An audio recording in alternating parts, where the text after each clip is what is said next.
Time for us to welcome the lovely lady, Miss Richa Singh, the Managing Director, Natural Diamond Council, who shall share her knowledge on building the natural diamond dream and creating consumer desirability for diamonds. Diamonds are girls' best friend, and for all the love that we truly receive from all the men in our life, right from dads to brothers to husbands to sons, it's extremely special for us because this has got to do with love. And whenever we talk of the relation of love, I think it's the utmost felt with jewelry and diamonds. Let's welcome Miss Richa Singh. You're looking lovely in red, Richa.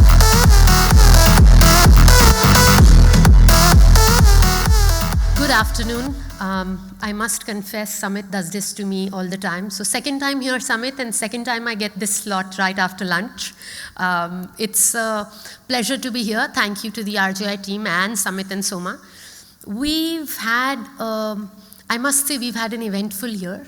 When I came to you last, we were called the Diamond Producers Association. We had started our journey, had about a year and a half of telling people that we need to build the diamond dream, working with the industry, trying to figure out what we can do and what we can do better.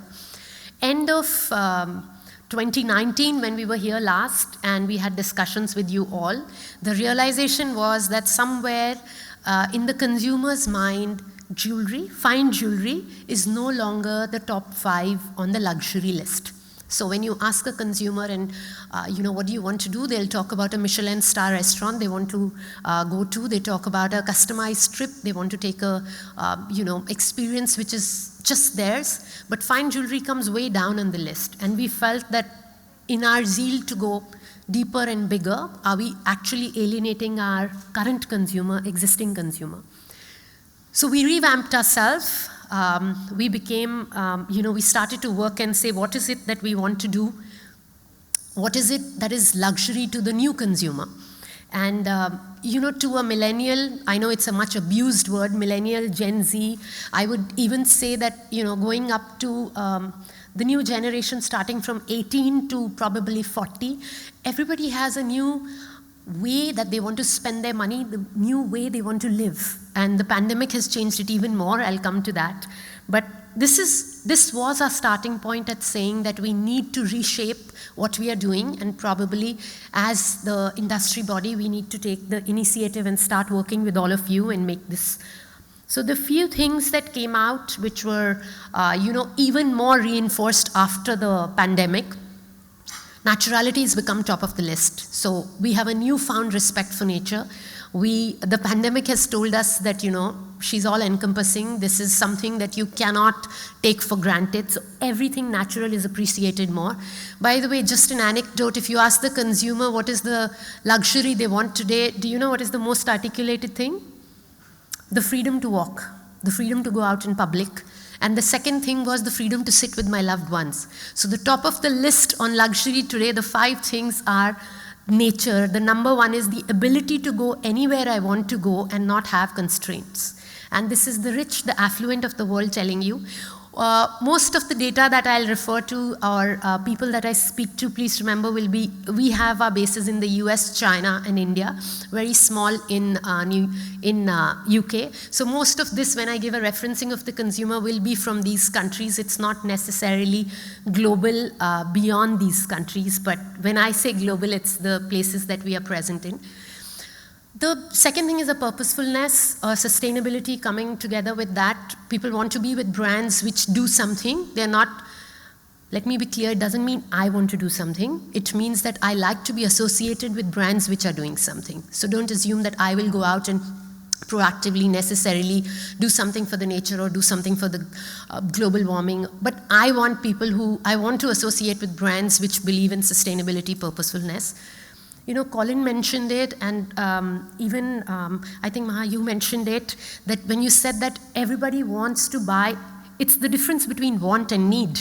And people are today talking about, they don't, we want fewer things but better things, fewer things which mean more to me, fewer things that are a memory of a special moment, a special occasion, a special reference, and something that happened to me. And it's not the big moments. It is not a wedding, necessarily a wedding. It is not necessarily the engagement ring. It is the smaller moment that you want to celebrate. And they're looking to celebrate with something which will last. And I think that's a perfect opportunity for us in fine jewelry. I would like to say only diamonds, but in fine jewelry, that you take it forward. This was the genesis of us wanting to rechristen ourselves, and we call ourselves the Natural Diamond Council. We are a consumer-facing body. While we do a lot of stuff with the industry, I was speaking to Chirag, and we were just talking about Project Assure or Total Clarity, and we do stuff. We do projects which are industry-centric, but majority of what we do is consumer-facing. Majority of our budgets are consumer-facing, and we want it to be a body that is recognizable and which stands for being an authority on this particular aspect. And of course, the resource for anything that is needed on diamonds. We are the one-stop shop of any conversation on diamond. Very simple objective for those of you who didn't meet me last year, or I would say in 2019. We are here to build an emotional dream that is exciting, is relevant to different cultures. So we have very different pieces of communication that we develop. While there is a global platform, there are also things that we do in India which are very different from China and the US. All of these dreams are supported by value and social benefits. So we do a lot of PR, which is not necessarily branded, NDC, or doesn't have mention of us, but just narrative in the newspaper narrative amongst the consumer, telling them what good the industry is doing, what good the people in the industry are doing. So we showcase a lot of designers, a lot of jewelers who are doing good, and showcase and tell the world what is happening and what our industry is doing to support them. And of course, we have a lot of projects which try and build on the integrity, and we work with you all to do this. This year, in June, we launched our first ever global campaign. At that time, this was the most relevant.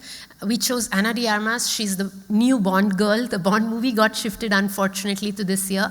But she's the new Bond girl, and we launched our campaign with her. Can you please play the TVC for me, Mita? True connection changes you. It inspires you to dare greatly, to love fearlessly, to soar. Our moments, our stories, they belong to us, for moments like no other.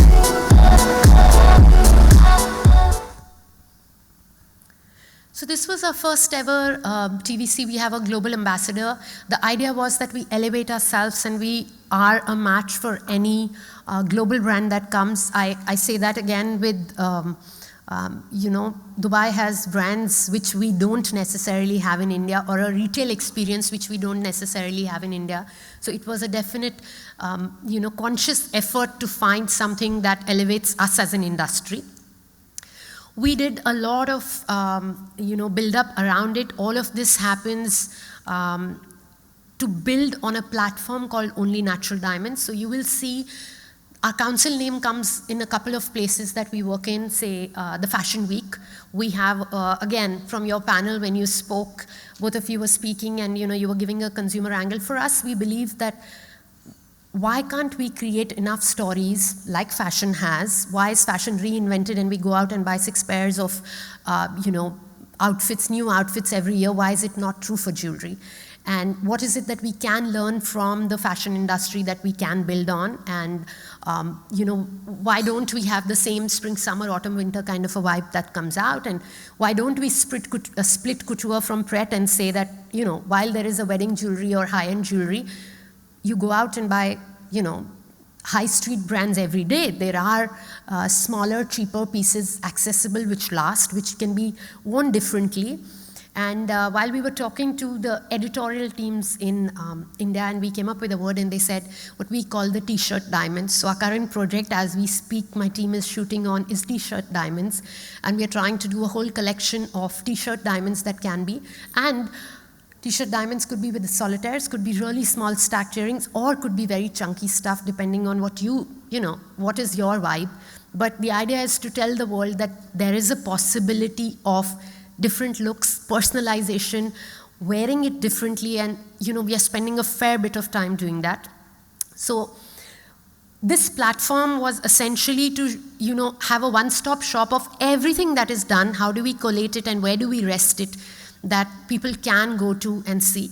We launched our US website on the 1st of June. We launched the India website in 1st of July last year. This was all during the pandemic, so it's a big kick for us that we were able to do it and get the kind of mileage that we did.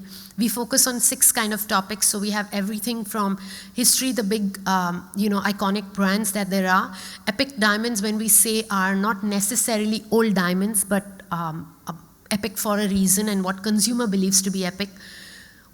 We still believe that diamonds are synonymous with love, and somehow we try and find, by the way, despite all that we do, our belief was that films and pop culture celebrities would be the most watched, but I'd like to tell you that love stories are the most watched on our website, and the maximum traction comes from a halfway known couple, maybe not the celebrity A-listers, but socialites, page 3, page 6 people who talk about their love stories and their moments, and that's what gets us the maximum coverage. We do a lot of work with style and innovation. I'm going to take you through that, again, the industry, and what we call Diamonds 101. In India, we have much simplified education. US has gone a step ahead, talking about salt and pepper diamonds and inclusions. We have simpler stuff in India. Today, the contributors range from editors to film celebrities to so the idea is that whoever speaks about that topic should be an expert there. When we write Bollywood, we have Bollywood screenwriters who are covering topics and saying why diamonds are so integral to movies and what movies they are integral to. We have editors from Vogue, Vanity Fair, Harper's, all of them contributing to our pages, writing on topics that they feel strongly about. We've also this year been very proud that we were invited in by Graph. For the first time ever, we were given the access to showcase them. So at one side, we do exclusives, where we are giving people a sneak peek into brands that they probably only dream of, because it's a much larger audience we are speaking to. In India, 2021, this is our target, and we are, I must say that at this point, we would beat it. So we have roughly about 25 million visits only to the Indian websites. Every article that we put out, and we put out an article every 3 days, we have about 175,000 viewers who spend on an average about 1.5 to 2 minutes, which if you were in the publishing industry would tell you is a very good, in this digital age, a good number to have. We've already got in the first quarter, Jan was our biggest month. We touched 2.2 million visits. We focused on India specifically. And every article has jewelry shown, which is from a jeweler or designer. We've done 97 brands that we have showcased so far. All of this is done depending on what fits, but also brands who are ready to showcase. We also have started to do the first reveal. So if a brand has some collection they are showcasing, and they're happy to share with us some insights on what was the trigger, what was the inspiration behind it, we would love to do a sneak peek behind.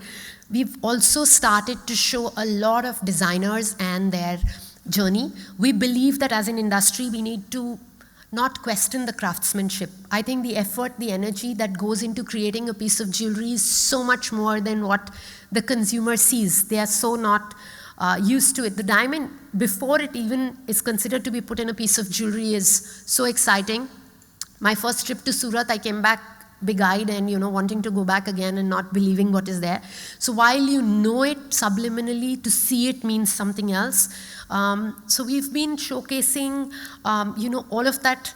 For instance, the most asked question in India today is what is the difference between polki and a diamond and kundan and jadau. So we did pieces which talk about what they are. And we've got people from the industry speaking into camera and saying what they mean. Last thing we did was we picked the top 10 questions in Google search and said what are the questions on diamonds that are being asked, and we've created video content. Again, industry people speaking and answering those questions. So, we got designers, we got retailers, we got young and old people speaking about why. How should I choose my first solitaire? So we have very basic questions that people ask, and we have very evolved, but straddling both sides, we have this. I was just trying to remember when you were talking, and you said that the diamonds hold meaning, jewelry holds meaning. Every piece of jewelry you ask a woman has a story. So what we did, again, with our partners, industry partners, is that we picked on people who are your biggest clients or who have a personality of their own. They are not digital influencers. This is not their profession. They are just strong women who believe in jewelry, and we showcased a couple of their stories. So Samit asked me to show one here. Please bear with me. It's 90 seconds long, but it's a woman in the fashion industry here. Meeta?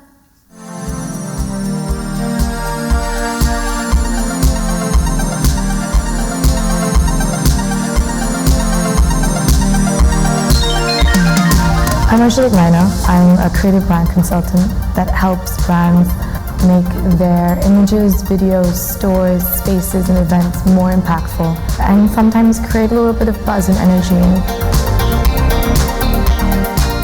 I'm always in black suits, and I love the power suit just because it really is the most dynamic silhouette that I can think of. The second look that I've chosen is diamonds and denim, which go together for a reason. I love that they contrast each other, just in terms of the context that they traditionally belong in.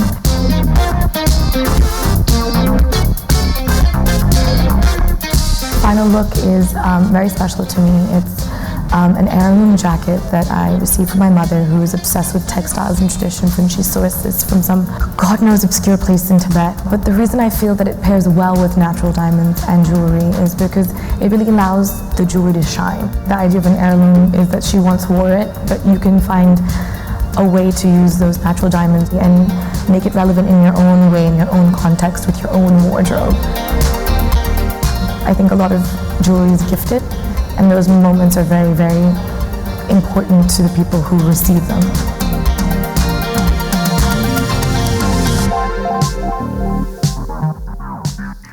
So just to give you a reference, this is a recommendation from one of our partners. These are not women who are paid to tell a story. And, she did 3 ways she likes to style her diamonds.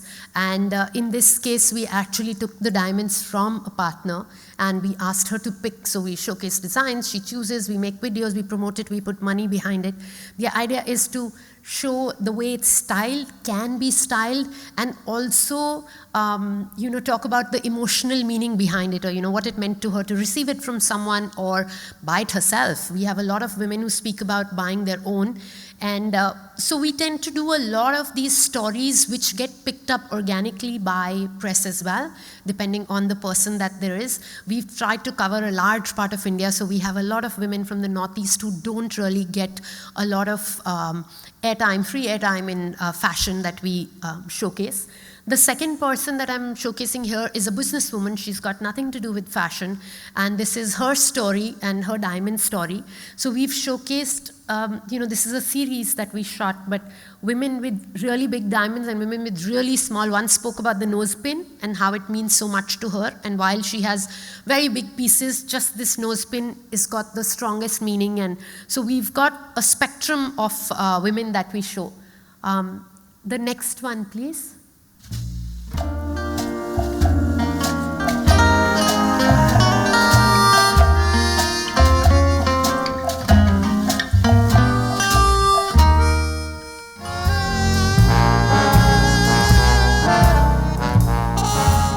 My name is Anika. I run a school, Delhi Public School, Sonipat, and I am heading a project on space archaeology for the Archaeological Survey of India.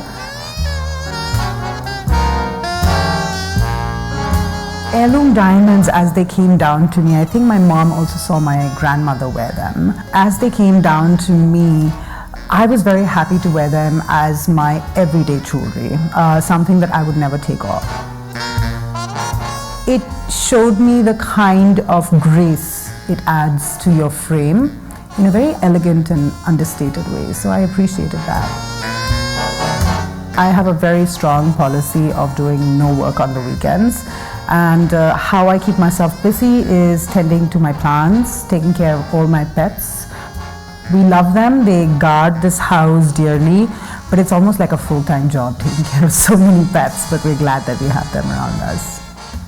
Being a professional lady and getting that respect for the kind of jewelry you wear, diamond being one of the hardest stones, I think it adds that kind of depth and weight to your personality. So just to tell you, we don't script these, we don't tell them what to wear, we don't tell them, what pieces of jewelry they need to show. The whole idea is that today the consumer is not looking for just one brand ad. They are looking for different sources, so they want a friend to mention it, they want to see it from their favorite star, they want to see an ad, they want to read about it on the internet, see it on Instagram. So we are making sure that we catch her at different points of time. We also have started to work very closely with the press. These are the 2 trend reports we released with Vogue. We've done our trend report. We are trying to sync trend reports to the fashion cycle. So we do have an autumn, winter, spring, summer. We've started to come up with collections. The idea is, again, how do we give triggers? All of this jewelry is from partners. We ask for a larger set. The brands choose it. The editors choose collections and what comes up and is showcased. The last thing that I'm going to show you, Samit is standing next to me, so I don't know if I'm running late already. This is the first that we've released in India this summer, actually this month. We released it in March, and we covered about 40 jewelers here. We showcased a collection. We had, this was what we call the Style Collective, the first set of people who decided on the trends. Unlike the West, where, trends are set by that industry specifically, we felt that in India, people look forward to, people whose lifestyle they admire. So we wanted to pick on, so we have an editor. Anaita was the fashion editor for Vogue for the longest time. She has done Bollywood movies, so she's the stylist that everybody aspires to work with or hopes that will style. Aditi Rao Hydari is from Bollywood. She's an actress, but the reason for having is she has got lineage. She's from one of the royal families. And we just thought it would be a nice twist because she loves jewelry considering what she's inherited. We also had Radhika Raje Gaikwadji. She's the Queen of Baroda. The reason being today the most iconic pieces that people can think of historically are from the Baroda family, and we thought it would be interesting again to have a different take. We had the editor of, Sarah is the editor of Telegraph in UK. Telegraph UK, we have Katerina. So if you see the mix of people that we got were not necessarily from our industry. The idea was that everybody believes that this is a set of people who are talking about a lifestyle rather than just jewelry. We want to make it more than a commodity, and I'm going to play you a small video of creating this report and just show you the 5 trends. Meeta?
So we dropped our trend report at the Lakme Fashion Week, which is our biggest fashion week. And here is where I'd like to mention an anecdote. Amit, you mentioned, you were showing a visual simulation of what is coming in the future.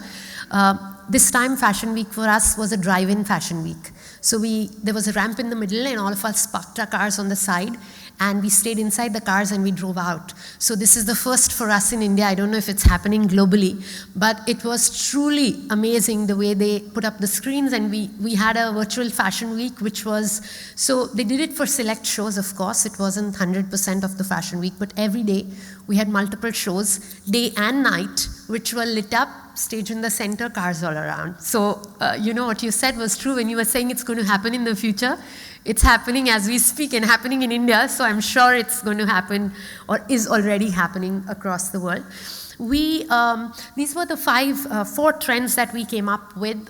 Statement cuffs. This piece of jewelry is by a lady who's a one-man show, who designs jewelry, and she's probably, makes a piece at a time, and she's really small, but we fell in love with the cuff and we asked her.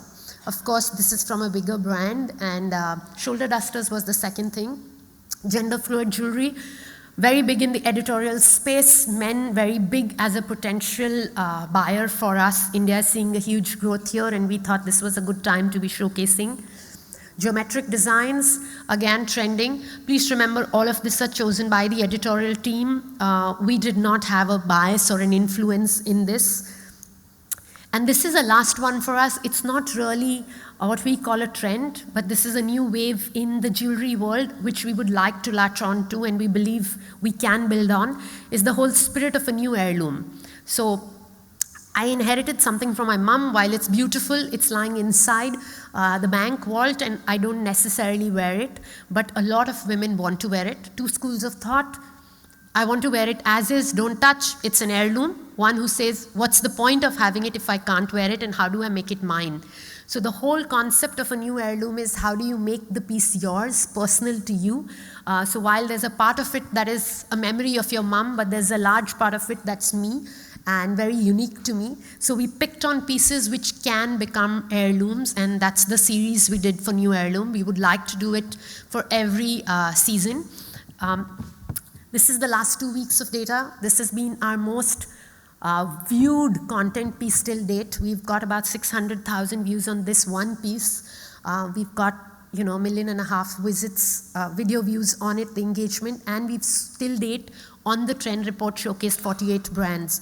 So we do PR, it's rolled out. We got a 10-page feature in Vogue India. We got an 8-page feature in Destination Wedding Guide, and how this was interpreted, these trends were interpreted to weddings. So the whole idea, and I come back to what we do here again, is that together we are working with you all to say that the young consumer loves diamonds. They need a trigger, and here we are saying, how can we cue it to them? How can we make it exciting for them? Digital is no longer a part of your media plan. It is the media plan, at least when it comes to a younger audience. And again, I redefine younger and say it's from 18 to 40, if not 18 to 35, depending on your country, but it's a large audience. And the content cannot be a single piece. The one learning we have is that they are looking for new news. They refuse to read an article which is 4 days old. They want to believe that they are ahead of the curve. So the more we show, we are trying very hard to balance. You show a shoulder duster, which probably costs something we can't afford, but I will have an interpretation of it and probably be buying silver as well in a shoulder duster, but at least I'm setting a level of aspiration and saying this is what they're looking for. Celebrities still carry influence. I would like to say that celebrities are changed. If you talk to a very affluent person, they are not necessarily looking for what we call conventional celebrities like Bollywood and influencers digitally. So just to tell you one piece which worked really well for us was Rahul Kadakia speaking to us. He did a digital bit to tell us what has he sold at Christie's that is exciting and why. And it's a 5-minute video. We didn't want to edit it because Rahul did us a favor and came on. And it's a piece India shot. And 5 minutes, we have 600,000 odd views on it, and 95% completed views. So 95% of the people watched a 5-minute video of Rahul Kadakia talking. So it's not a Deepika Padukone they're looking for or a Bollywood celebrity they're looking for. They are very happy to talk to people as long as they feel like people they don't necessarily have access to. So they want people, the affluent today are looking for a slightly would like to believe that they are not the masses. So while they vicariously and on the side watch the masses, they still want something which is different or unique. And for us, this is 6 months old. NDC is about 6-7 months old now, and we are here to help you guys out. I'm very excited to be, I hope that we get a chance to come into the Middle East very soon. Plan was to start in 2020.